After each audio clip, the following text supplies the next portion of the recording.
தமிழ்நாட்டில் வந்து இந்த வருஷம் எலெக்ஷன் நடக்க போகுது இல்லைங்களா?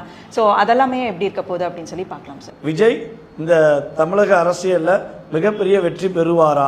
ஆண்ட கட்சிகளே ஆளுமா இல்லை புது கட்சிகள் வருமா? மே மாதத்துக்கு மேலே நம்ம வந்து இந்த தமிழக அரசியல் களத்தில் வந்து ஒரு டேட் ஃபிக்ஸ் பண்ணுறாங்கன்னு வச்சுக்கோங்களேன், கட்டாயமாக மிகப்பெரிய எதிர்பார்ப்புக்குரிய கூட்டணி கட்சியே அமையும்.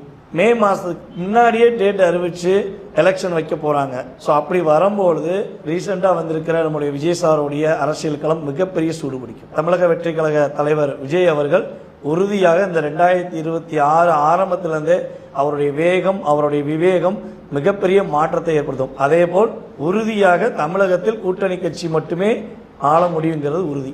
ஏப்ரல் மாதம் வரையும் இவரை தேர்ந்தெடுத்தலாம் நினச்சிக்கிட்டே இருப்பாங்க. பட்டுன்னு குரு என்ன பண்ணுவார், ஜூன் மாதத்துல டிரான்ஸ்ஃபர் ஆவார். அவர் என்ன பண்ணுவார், மக்களுடைய மனசில் பல மாற்றங்கள் ஏற்படும். உறுதியாக அரசியல் களம் மிகப்பெரிய